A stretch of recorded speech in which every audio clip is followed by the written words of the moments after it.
Welcome to episode 4 of Radiate and Rise on Living Naturally with Michaela, where we're exploring how to embody your truth, align with your purpose, and step boldly into your power. I'm Michaela, the Mind Body Connection Specialist, and today's mini talk show is all about owning your power and path. Together with my guest, Patricia Peters, modern shaman, women's empowerment guide, and visionary leader, we'll explore what it truly means to own your power as a feminine being in today's world. All right, so before we get started, although we're talking about feminine power today, I know some of my viewers and listeners are men. This does not mean that it does not apply to you as well. Okay, so I just want to put that out there first. So although we're going to be talking about feminine power, you too can also take something from this. We all do have feminine and masculine energy. So think of it that way. Okay. All right. Plus, you can help the ladies in your life by knowing this information too, to help them out.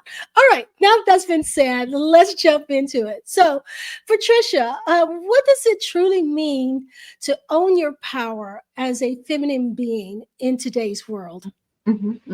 Okay. That's a very good question. So first off, let me talk to what it does not mean, because there is so much confusion, and it's sometimes it's very loaded, this kind of discussion. So in my opinion, what does it not mean? So it's definitely not about man bashing.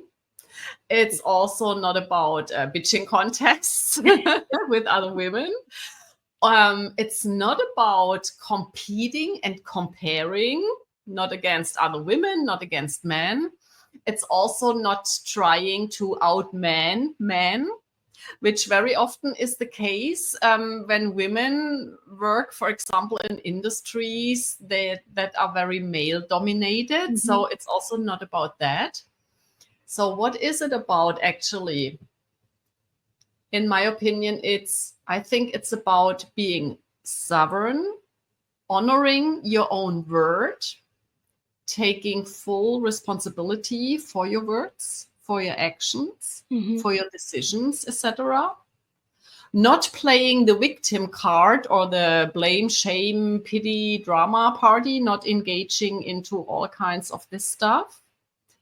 But it's also about knowing your limits, knowing when you need to reach out for help or guidance or counseling or support.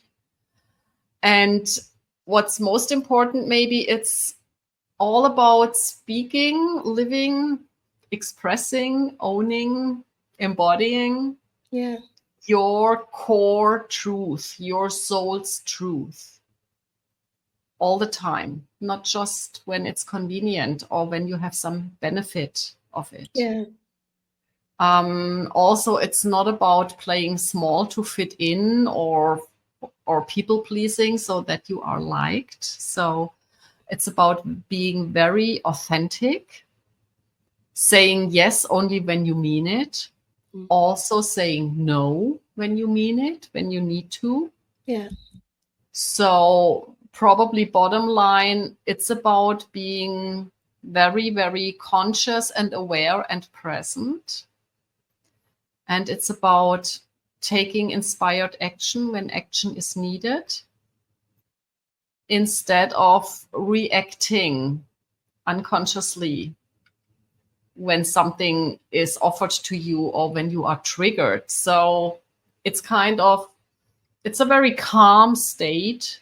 In principle, it's about being present. And of course, you need to be very, very honest with yourself, do a lot of self-inquiry, because you really, to be fully empowered for women in your feminine way, you really need to know yourself. You need to know your needs, your wants, your gifts and talents, also your shortcomings, of course. And you need to know this not just in an intellectual concept or not in some wishful thinking, the wildest visions and completely detached from reality. No, it's a very, very down-to-earth approach. It's I think it has to do with the sacred dance of what's possible for you in the realms of the unlimited possibilities and what you are capable of as a human being. Yeah. And as a human being, we have limits. So it's this balance, it's this dance between those two, maybe extremes, if you will. Yeah. So, yeah. Oh. Well, maybe that was a long-winded answer. I don't know. No. Thank you for sharing that. I enjoyed, the description, the picture that you painted on that, because that's definitely something that everyone can understand and and put into practice and understand what it means, no matter who they are. So I like that long-winded explanation. Is And basically of course, it's different there is no one way, or right, no exactly. one way how it looks is different. It's totally individual. Exactly. And also being standing in your full power, it does not need to mean that you are a leader, a big CEO or whatever. You can work in all kinds of fields, or you can be a housewife, you can be a mother, a sister, or whatever. So and there is so much confusion around this, because we are so conditioned that it's only about work, it's only about tangible achievements. No, it's not. Right. Mm-hmm. Yeah, absolutely. Mm-hmm. All right. Mm-hmm. So this month, the theme is Radiate and Rise. So we've been talking about, letting your light shine, if you will. So what advice would you have for someone who is actually dimming their light, or they're hesitating to fully own their path and who they are? Yeah. So, of course, before you can increase your light, which is a very conscious thing to do, and it takes a lot, because it's you I know. So we think it's always, when you shine your light, that's so cool, but not everyone appreciates that. Right. So please be aware of that. You don't get applause from all the people around you. So if you right now are kind of dimming your light, do the self-inquiry. Ask yourself, do I have any benefits, any hidden benefits of kind of dimming my light? Because we know this in medicine, it's well known, in psychology is well known, that sometimes things that are not good for us, they have some hidden benefit.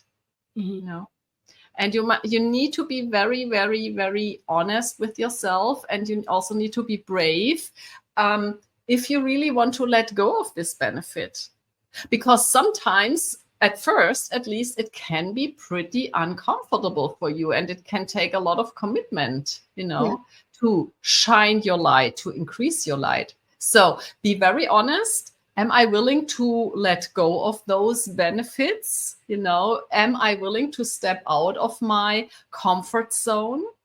Because once you shine your light, you increase your light, there will show up a lot more critics than you are used to. So be aware of that.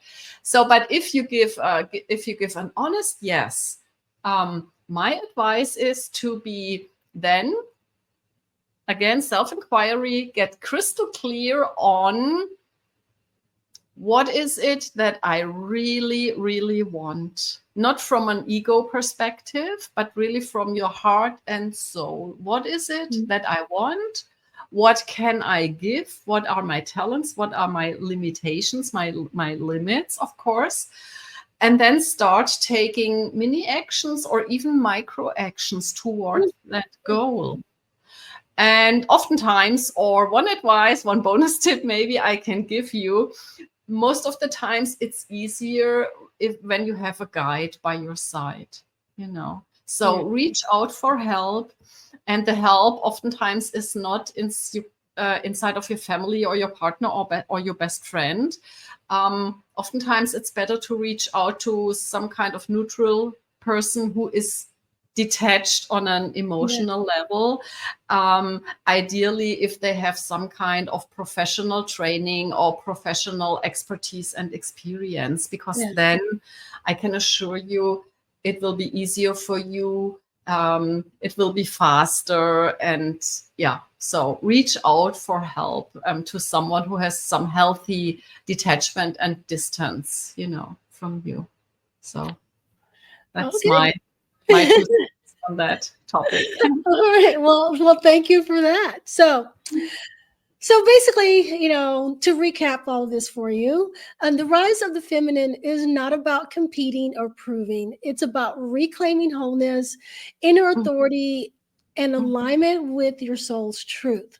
When you own your power, you illuminate the way for others to do the same. So, thank you guys for listening to, Radiate and Rise, or watching if you're watching this. And we've enjoyed bringing you this series this month.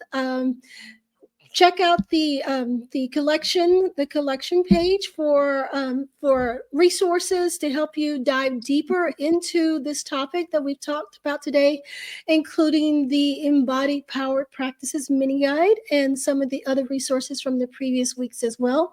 You can find those in the Radiate and Rise collection page on the Living Naturally for Life website. You can check the links to be able to get to that. And, use those to take your next step in reclaiming your authentic path, because that's what we're here to do. We're here to be authentic. We're here to shine our light, not only for ourselves, but for others. When we shine our light and we step into our power and we radiate and rise to who we're supposed to be, we allow others to do the same too. And if we do that and they do that, it just keeps expanding, and then we're all shining brightly. And I think that is a wonderful thing to have, a wonderful hope to have for this world that we're living in. So that is it. Thank you for being here again. Stay tuned for more insights and inspiration to help you shine boldly, act with purpose. And remember, as I always say, wellness isn't a destination, it's your daily journey. Let your light shine, radiate, and rise. Bye for now. Bye-bye.